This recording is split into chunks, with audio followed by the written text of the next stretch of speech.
Legit, hindi lang tao ang marunong mag-addict sa food.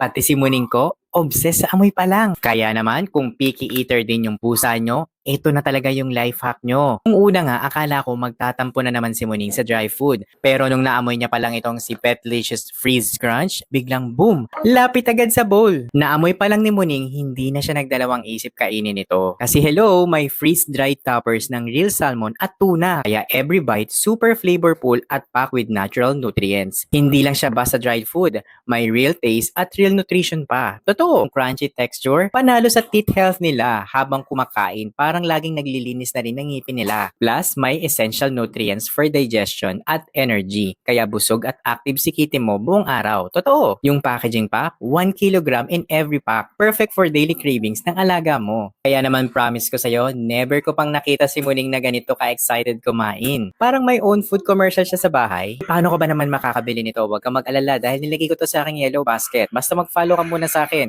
Mag-subscribe ka, mag-comment ka, mag-heart ka, ilagay mo na rin ako sa yung favorites at i-share mo na rin. Kaya naman tanong ko sa'yo, anong flavor sa tingin nyo ang mas bet ng pusa nyo? Salmon or tuna? I-comment mo nga.